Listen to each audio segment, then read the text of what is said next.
Loka songwriting process. Share ko. I still have the demo. When I was writing Loka, I actually said this like sa mga interviews din na during the lock-in, ang sabi lang sa amin ni Kuya Tiny na to no barricades, no like erase the inhibitions and erase all the rules. There's no rules. And then during that time, just write what you feel. So during that time, I was like in a very, very, very dark place. And then, isip ko, ano ba yung mga bagay na, na way for escape, ganun. Tapos, inisip ko, okay, alak. Pero hindi siya direct. Hindi siya like, dahil alak, yun yung escape. No. It's like, para siyang alak na hahanap-hanapin mo. Parang your way of escape, ganun. Sa mga, kung ano man yung nangyayari sa'yo. And then, yung lyrics, yung lyric breakdown. Yes, guys, magte-take over din ako sa TwitX mamaya. So, abangan niyo yan. So, if I'm gonna do a lyric breakdown, sige, ngayon ko lang to gagawin. So, Loka lyrics. Diba? Kailangan ko pa i-search. 22. Ayan. Ayan. So, kawalan ng katiyakan turn to reality. So, kasi, di ba may mga times na yung mga doubts natin, dahil sa sobrang doubt natin, sobrang overthink natin, nagiging ganun na yung reality natin na dahil sa mga takot natin and like our doubts and everything, it's now turning into what's happening. Parang ganun. Gets mo yan? Tapos, I'm drowning in the middle of my verses. Have you listened to my story since you wrote it? Ito naman, di ba may mga tao na parang, alam niyo yun yung parang they are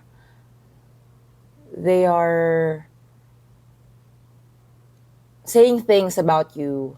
They're the ones who parang mga doubts you, parang ganun. And,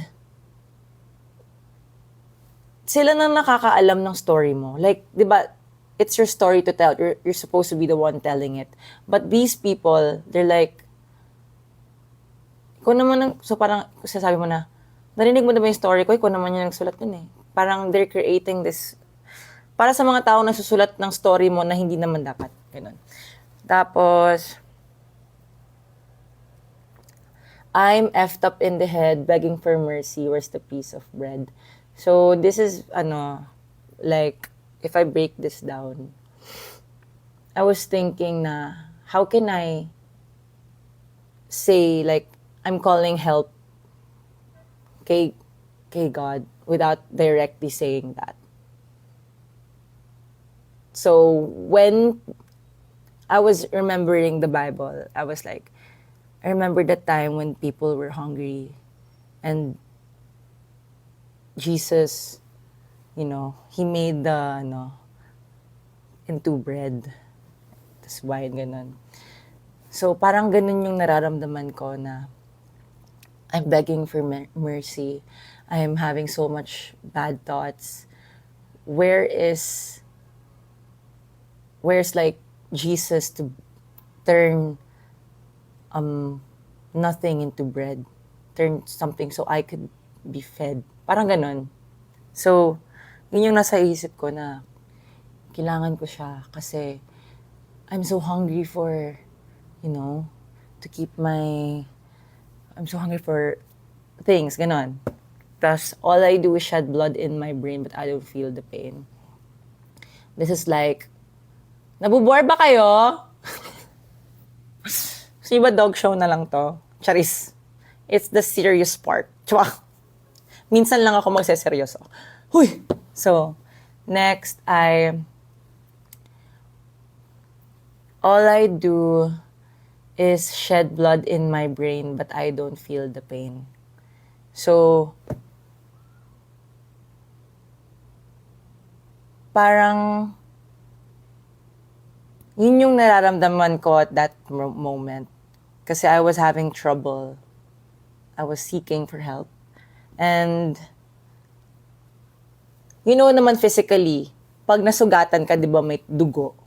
So, tinurn ko siya into something inside our heads na parang, all I do is shed blood in my brain. Parang dumudugo yung eto ko, pero wala akong nararamdaman. Kasi ganun yun eh. Ganun yung feeling na nasa dark place ka. And yun yung feeling ko that time. Na parang, ano ba, wala akong maramdaman. Parang may dugo sa utak ko, pero hindi ko siya maramdaman. Hindi ko ma-point out saan ba galing, anong dahilan. And yun yung parang gusto kong iparating na message sa tao na parang, this is the feeling of having these thoughts, of having mental issues. You don't know what's happening to you. You feel numb. You feel like your brain is filled with blood that's not leaking out from your body. Kasi ang sugat, tapalan mo lang yan ng band-aid, lagay mo ng whatever, oxinada, whatsoever, the blood will stop and it will heal. Pero our mental health, the blood is continuously flowing without you not knowing how it stops. How to stop it, rather. So, ganun ko siya in-interpret. Wow, pumayok pa ako. So, ayun. Yun yung message lang dun. If you really look into the lyrics talaga. Tapos, next, pre-chorus, nananatiling tulala, nakaluhod sa mga tala, naliligaw sa mga talata, natataranta na.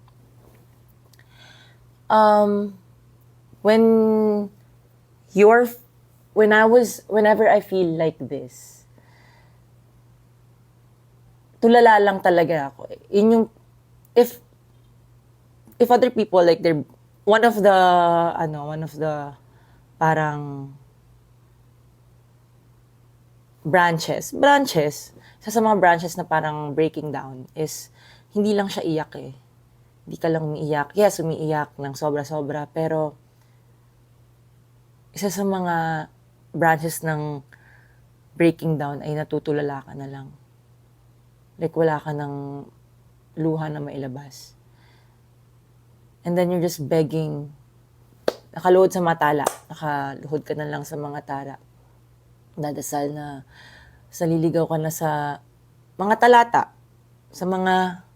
Liligaw ka na sa mga kung ano-ano. Kaya natataranta ka na. So, alam mo na yun. It's a feeling. You're just begging for mercy. Babalik tayo doon. Begging for mercy. Ayun. Ayan, laka-laka, alak pa. Alak pa, hindi siya ibig sabihin na alak is a way of escape. Alak is an interpretation of us finding a way to escape from all these thoughts. Ganon. Next. Okay. It's getting deeper and deeper and deeper. So, verse 1, it's like nare-realize mo na yung something mo. And then, ito, oras ang kalaban, luhang one dot, di ako papasok sa 25. One dot. Huwag ka na pumasok. Wah! Bad influence. Okay. See you guys at 25. Pumunta kayo, guys! Cebu sa Iloilo. Oh my God.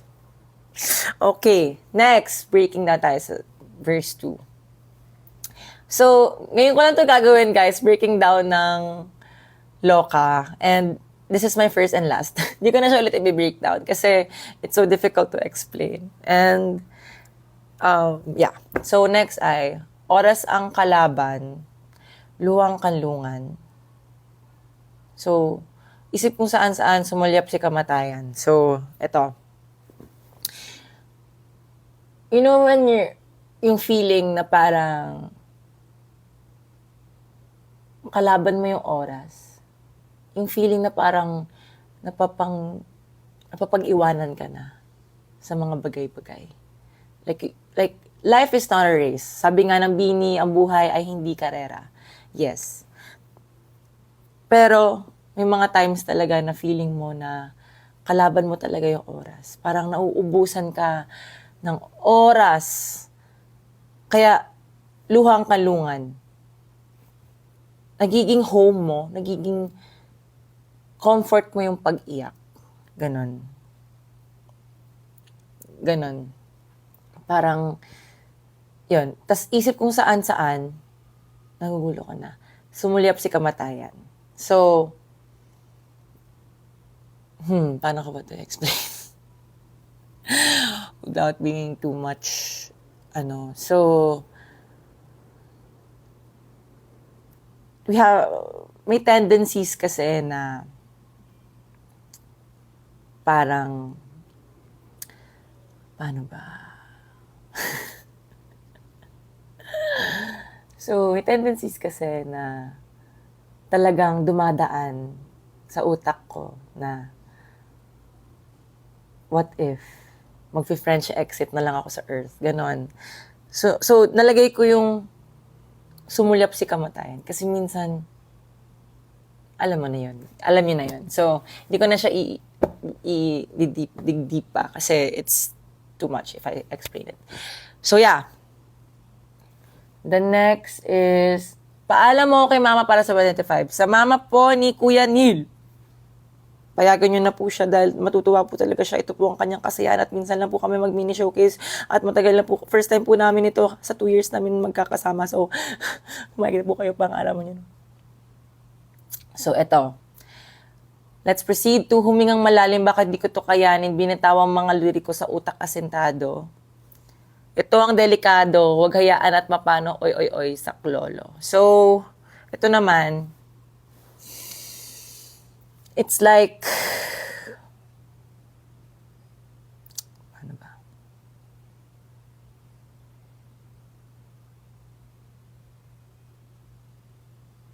Slay! 50-50 sa science at math. Slay. Anyari sa lipstick mo? Bakit? Kasi nga, lip tint to. Hindi na siya nag-spread kasi wala akong makeup. So sabi ko, ayoko naman magmukhang maputla sa harap niyo. So Next! Huminga malalim, baka di ko to kayanin. Binitawang mga liriko sa utak asentado. Ito ang delikado. Magayaan at mapano. So, it's like, binabawi mo siya. Parang, di ba, sumulyap si kamatayan. So, huminga malalim. Baka di mo to kayanin. Binitawang, parang, it's like, seek for help. Like, saklolo, I need help. May mga times talaga na we need help. And we should seek for help. So, wag nating hayaan yung mga negative thoughts na to na i-take over tayo. Wag nating hayaan yung mga ganitong pag-iisip ay i-take over tayo, sakupin tayo. Kaya, wag nating hayaan at wag tayo hayaan na mapaano. Ganon. So, wag ka magpapain sa bulong na nang aakit, ibaon na ko sa lupa, baka matuluyan ng praning. So, parang wag ka magpapain sa mga bulong. Alam nyo, mga negative thoughts na to na naiisip natin. Tapos, may mga naisip tayo, ibaon na lang ako sa lupa, baka matuluyan ng praning. So, babalik tayo sa sumilap si kamatayan. Ibaon na lang natin yung sarili sa lupa, baka matuluyan ng praning. Pero, wag yun. dapat wag tayo magpapapain. Ganon. Parang ganon. Something like that. Ayun. And then, last. Palagi na lang silang nag-aalala bawat kilos ko kanilang minamata. Walang sinasabi, dada ng dada, shooting my thoughts like ratatata. Ito na, nilalabanan mo na yung mga negative thoughts na to. Like inaalfahan mo na yung mga masasamang pag-iisip ng mga ganon. Kaya, kasi palagi na lang sila nag-aalala bawat kilos ko kanilang minamata. Alam niyo yung mga tao na kala mo naman concern sa'yo, pero hindi talaga. Ginajudge lang talaga nila yung, ginajudge lang talaga nila yung current state mo and they're using that against you. May mga ganun kasi. Tapos, walang sinasabi, dada ng dada. Ito naman, tahimik ka lang, pero parang may dada ng dada sa isip mo na ang daming sinasabi, pero wag yun. Wag yun. Kaya you are shooting your thoughts. Shooting those negative thoughts. Bad yun. You should always take over and be in control. Yan. Tapos dito, sino ka? Parang, sino ka ba? Hindi, wala kang sino ka? Wala kang karapatan na sabihin sa akin yung mga ganito kasi lalaban ako. Ganon! So, ayun. Yun po yung loka. Loloka ka na. Kaya, whenever we perform loka, palagi kong sinasabi, if meron kang negative na siniisip para to sa mga taong ganyan.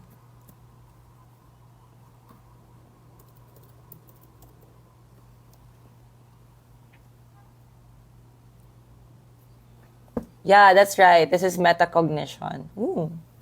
Slay. Somehow it is, yeah.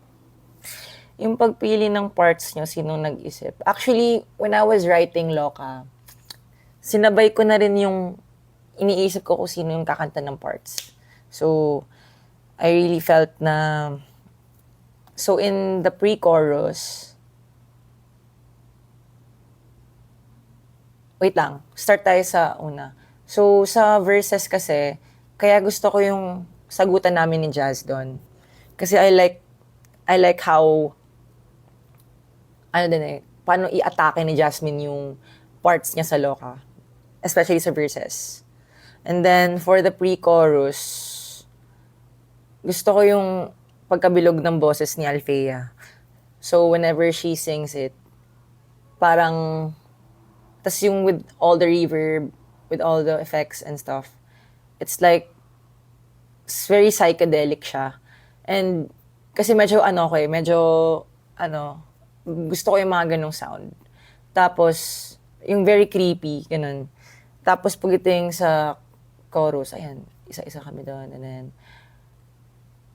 tapos, yung oras ng kalaban, luwang-kalungan, nilagay ko si Jazz doon kasi I like how she, parang yung softness ng voice niya, pero not too soft. It's like, binubulungan ka lang. Ganun.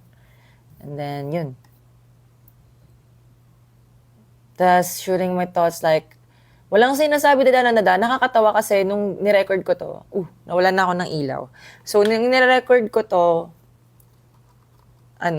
it's really meant for Jazz to sing, walang sinasabi na shooting my thoughts like ratatata. I really wrote that part for her. I mean, not yung lyrics yung how it's, the melody. Ganon.